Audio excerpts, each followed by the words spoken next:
"I can read that letter as well as Father can," Parvana whispered into the folds of her chador. Well, almost. She didn't dare say those words out loud. The man sitting beside her father would not want to hear her voice, nor would anyone else in the Kabul market.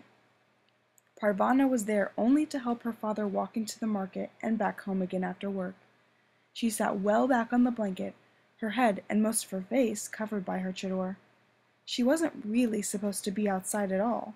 The Taliban had ordered all the girls and women in Afghanistan to stay inside their homes. They even forbade girls to go to school. Parvana had had to leave her sixth-grade class, and her sister Noria was not allowed to go to her high school. Their mother had been kicked out of her job as a writer for a Kabul radio station. For more than a year now, they had all been stuck inside one room, along with 5-year-old Miriam and 2-year-old Ali. Parvana did get out for a few hours most days to help her father walk. She was always glad to go outside, even though it meant sitting for hours on a blanket spread over the hard ground of the marketplace. At least it was something to do. She'd even gotten used to holding her tongue and hiding her face. She was small for her 11 years. As a small girl, she could usually get away with being outside without being questioned. "I need this girl to help me walk," her father would tell any Talib who asked, pointing to his leg. He had lost the lower part of his leg when the high school he was teaching in was bombed. His inside had been hurt somehow too. He was often tired. "I have no son at home, except for an infant," he would explain. Parvana would slump down further on the blanket and try to make herself look smaller. She was afraid to look up at the soldiers. She had seen what they did, especially to women, the way they would whip and beat someone they thought should be punished. Sitting in the marketplace, day after day, she had seen a lot. When the Taliban were around, what she wanted most of all was to be invisible. Now the customer asked her father to read his letter again. "Read it slowly, so that I can remember it for my family." Parvana would have liked to get a letter. Mail delivery had recently started again in Afghanistan, after years of being disrupted by the war. Many of her friends had fled the country with their families. She thought they were in Pakistan, but she wasn't sure, so she couldn't write to them. Her own family had moved so often because of the bombing that her friends no longer knew where she was.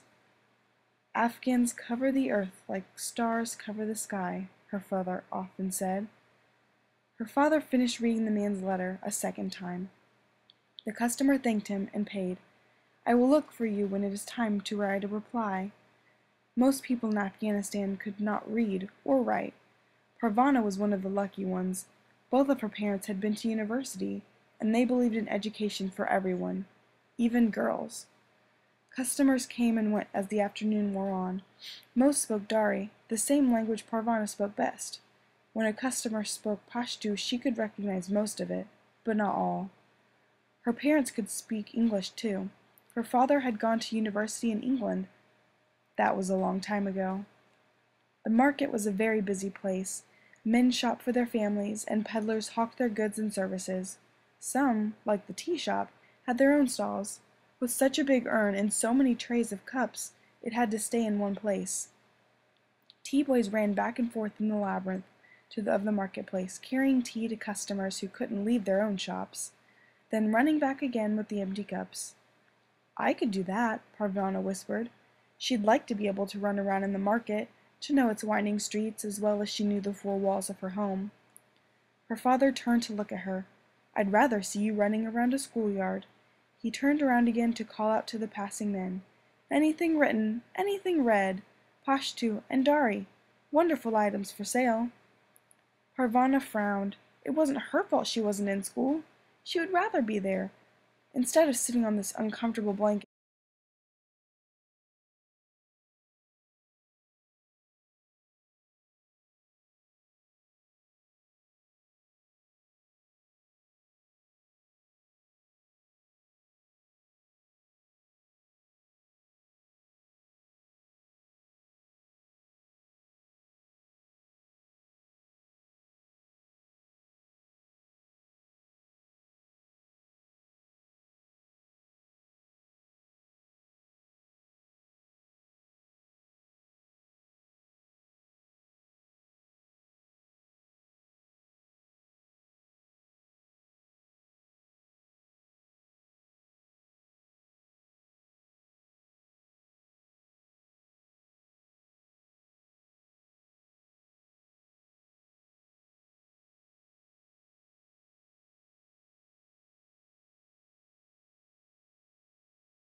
her back and bottom getting sore.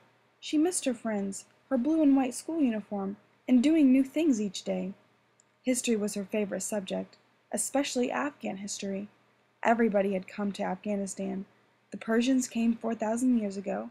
Alexander the Great came too, followed by the Greeks, Arabs, Turks, British, and finally the Soviets. One of the conquerors, Tamerlan from Samarkand, cut off the heads of his enemies and stacked them in huge piles, like melons, at a fruit stand. All these people had come to Parvana's beautiful country to try to take it over, and the Afghans had kicked them all out again. But now the country was ruled by the Taliban militia. They were Afghans, and they had very definite ideas about how things should be run. When they had first took over the capital city of Kabul and forbade girls to go to school, Parvana wasn't terribly unhappy. She had a test coming up in arithmetic that she hadn't prepared for, and she was in trouble for talking in class again. The teacher was going to send a note home to her mother, but the Taliban took over first. "What are you crying for?" she had asked Noria, who couldn't stop sobbing. "I think a holiday is very nice." Parvana was sure the Taliban would let them go back to school in a few days. By then, her teacher would have forgotten all about sending a tattletale note to her mother. "You're just stupid," Noria screamed at her. "Leave me alone." One of the difficulties of living with your whole family in one room was that it was impossible to really leave anyone alone. Wherever Noria went,